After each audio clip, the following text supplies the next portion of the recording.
Hello guys, welcome to the study point. और ये मेरी फर्स्ट वीडियो है और आज हमारा ज्योग्राफी का चैप्टर फर्स्ट है, क्लास 10th का, रिसोर्स एंड डेवलपमेंट। तो सबसे पहले हम रिसोर्स से चलते हैं कि रिसोर्स हम कहते किसे हैं। तो जो भी हमारे इन्वायरमेंट में जो भी चीज़ मिले और जो हमारी नीड्स को सेटिस्फाई कर सके उसको हम रिसोर्स कहते हैं। और जो ये होता है टेक्नोलॉजिकल एक्सेसिबल होना चाहिए कि मतलब सपोज़ मैंने परसों न्यूज़ देख रहा था, तो मैंने वहाँ पर सुना कि एक प्लैनेट है वो डायमंड का है। तो इतनी टेक्नोलॉजी तो है नहीं कि हम वहाँ तक पहुँच पाए। मार्स तक पहुँचते पहुँचते इंडिया वालों के पसीने निकल जाते हैं, तो इतनी दूर तो पहुँच नहीं सकते। तो इसीलिए टेक्नोलॉजिकल एक्सेसिबल मतलब समझ के, इकोनॉमिकल फिजिबल मतलब कि मतलब सपोज टेक्नोलॉजिकल एक्सेसिबल है तभी भी अगर इतना पैसा ना हो जाने के लिए, ठीक है। और कल्चरल एक्सेप्टेबल मतलब कि जैसे एक मंदिर है, हमको पता है मंदिर के नीचे कोल है, तो अब वो हम मंदिर तोड़ेंगे थोड़ी ना, सोसाइटी वाले तोड़ने नहीं देंगे मंदिर को।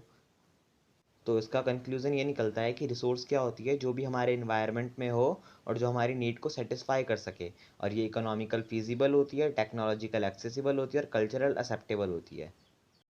नेक्स्ट टॉपिक पे चलते हैं, क्लासिफिकेशन ऑफ रिसोर्स। तो अब रिसोर्स को क्लासीफाई किया गया है अलग अलग बेसिस में। अब पहला पॉइंट है हमारा on the basis of origin. Origin की बेसिस में क्या क्या क्लासीफाई किया गया है। ओरिजिन के बेसिस में सबसे पहला है बायोटिक। बायोटिक क्या होते हैं, जो बायोस्फीयर से लिए जाते हैं और उनके पास लाइफ होती है। जो भी लिविंग होंगे, लिविंग रिसोर्स होंगी, वो हमारी बायोटिक होगी। जैसे कि human beings, flora and fauna, animals, livestock, fisheries et cetera. और इसी का अपोजिट अबायोटिक रिसोर्स क्या होती है, जो भी थिंग्स जो नॉन लिविंग की बनी हो, मतलब जो भी नॉन लिविंग रिसोर्स होगी वो हमारी अबायोटिक होगी। जैसे कि रॉक्स हो गया, मेटल्स हो गया, मिनरल्स हो गया, ये हमारी अबायोटिक रिसोर्स है। नेक्स्ट, रिसोर्स को कैसे क्लासीफाई किया गया है उनकी एग्जॉस्टिबिलिटी पे। तो पहला है इसमें रिन्यूएबल रिसोर्स। रिन्यूएबल रिसोर्स वो रिसोर्स होती है जो रिन्यू हो, रिप्रोड्यूस हो, कैसे भी हो सकती है, फिजिकल, केमिकल और मैकेनिकल प्रोसेस किसी भी तरह से हो। और रिन्यूएबल रिसोर्स हो मतलब कि जैसे हमारा सन है, रोज़ सूरज आ रहा है ना, ये हमारा क्या है, फिजिकल है। हम कुछ ना उसमें केमिकल पुट कर रहे हैं, ना हम कुछ मशीन्स लगा रहे हैं, मैकेनिकल नहीं हो रहा है, फिजिकल है। तो हमारी ये जो सन है वो क्या है, हमारी रिन्यूएबल रिसोर्स है। इसके एग्जाम्पल हैं जैसे solar and wind energy et cetera. Next है non renewable resource. Non renewable resource वो होते हैं जो बहुत लिमिटेड होते हैं स्टॉक में, और अगर ये ख़त्म हो जाते हैं तो ये मिलियंस ऑफ टाइम लेते हैं रिन्यू होने के लिए, ठीक है। इसके कुछ एग्जांपल्स है जैसे मिनरल्स एंड फॉसिल फ्यूल्स, ठीक है। नेक्स्ट टॉपिक है on the basis of ownership. इसमें पहला आता है इंडिविजुअल रिसोर्स। इंडिविजुअल रिसोर्स क्या होती है, जो प्राइवेट प्रॉपर्टी होती है, मतलब जो प्राइवेट रिसोर्स हो। जैसे मेरा फ़ोन है, ये एक इंडिविजुअल रिसोर्स है, मेरा है, आपका नहीं है ना। नेक्स्ट जो है वो इसमें आता है कम्युनिटी ओन रिसोर्स। मतलब ऐसी रिसोर्सेज जो कम्युनिटी की हो, ठीक है। जैसे आपका सोसाइटी का पार्क है, वो आपकी पूरी सोसाइटी का है, आपका अकेले का नहीं है। इसी को हम कम्युनिटी ओन रिसोर्स कहते हैं। नेक्स्ट जो टॉपिक है वो है नेशनल रिसोर्स।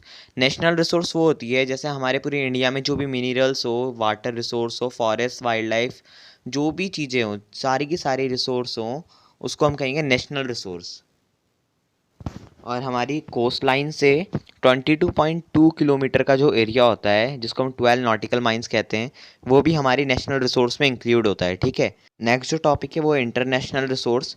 इंटरनेशनल रिसोर्स वो होती है जैसे कि काफ़ी सारी कंट्रीज़ में काफ़ी सारे इंटरनेशनल इंस्टीट्यूशन सेटअप किए जाते हैं, जो हमारे इंटरनेशनल रिसोर्सेज होती है उनको सेटअप करने के लिए। जैसे ओशियन का एरिया है, वहाँ पर कोई भी कंट्री तो है नहीं, अब उनको कौन, वहाँ पे जो मिनरल्स वगैरह जो भी हमारी रिसोर्स पाई जाएगी उनको कौन लेगा, है ना। कोई भी कंट्री जाके तो अपना उठा नहीं सकती वहाँ से मिनरल्स ला ले वहाँ से, या फिर कुछ भी रिसोर्स ला ले। इसीलिए कुछ इंटरनेशनल इंस्टीट्यूशन सेटअप किए जाते हैं उन रिसोर्स को रेगुलेट करने के लिए। कोई भी इंडिविजुअल कंट्री उस रिसोर्स को यूटिलाइज नहीं कर सकती without the permission of international institution. जैसे कि ओशियनिक रिसोर्स, मैंने आपको बताया कि ओशियन में कोई भी मिनरल्स रिसोर्स कुछ भी पाया जा रहा है, तो वहाँ पर पहले हमको किसकी परमिशन लेनी पड़ती है, इंस्टीट्यूशंस की लेनी पड़ती है, तब जाके वहाँ से हम रिसोर्स लेते हैं, ठीक है। नेक्स्ट जो टॉपिक है वो है on the basis of status of development. Development के बेस में कैसे है रिसोर्स। सबसे पहले है पोटेंशियल रिसोर्स। पोटेंशियल रिसोर्स वो होती है जो एक रीजन में फाउंड तो मिल तो जाएगी हमको, लेकिन हम उसको यूज़ कर, मतलब अभी तक ह्यूमन बींग्स ने उसको यूज़ नहीं किया है। जैसे कि एग्जांपल राजस्थान, राजस्थान में सोलर एनर्जी बहुत है, बट वहाँ के लोग उसको यूटिलाइज़ नहीं करते। गुजरात में विंड एनर्जी बहुत है, लेकिन वहाँ के लोग उसको यूटिलाइज़ नहीं करते। नेक्स्ट है हमारी डेवलप रिसोर्स। डेवलप्ड रिसोर्स वो होती है जैसे कि जिन रिसोर्स की हमें क्वांटिटी और क्वालिटी पता होती है यूटिलाइज करने के लिए। ठीक है, जैसे कि कोल है, हमको पता है कि कोल की क्वांटिटी और क्वालिटी क्या है, हम उसको यूटिलाइज कर सकते हैं। हमको पता है कि एक बारी में हमको कितना कोयला जलाना है, या फिर हमें पता है जैसे झारखंड में हमारा मिनरल्स बहुत होता है, तो वो हमारी डेवलप्ड रिसोर्स में आएगा। नेक्स्ट होता है हमारा स्टॉक। स्टॉक वो होता है जो भी मटेरियल्स मिलते हैं हमें इन्वायरमेंट में, जिनमें पोटेंशियल तो होता है कि वो हमारी नीड्स को सेटिस्फाई कर सकें, मगर ह्यूमन बींग्स के पास इतनी टेक्नोलॉजी नहीं है कि वो उसको एक्सेस कर पाएँ। नेक्स्ट हमारा है रिज़र्व। रिज़र्व रिसोर्सेज वो होती है कि मतलब हम उसको यूज़ तो कर सकते हैं अपनी टेक्नोलॉजी से, बट हम उसको यूज़ नहीं कर रहे हैं, हम उसको रिज़र्व कर रहे हैं अपनी फ्यूचर जनरेशन के लिए। उसको हम रिज़र्व रिसोर्स कहते हैं, जैसे कि फॉरेस्ट, वाटर।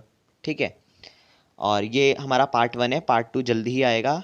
ये नोट्स आप नोट डाउन कर लेना नोटबुक में, और चैनल को सब्सक्राइब कर देना, वीडियो लाइक कर देना, और कमेंट बॉक्स में बताना अगर आपको कोई भी प्रॉब्लम हो। Thanks for watching.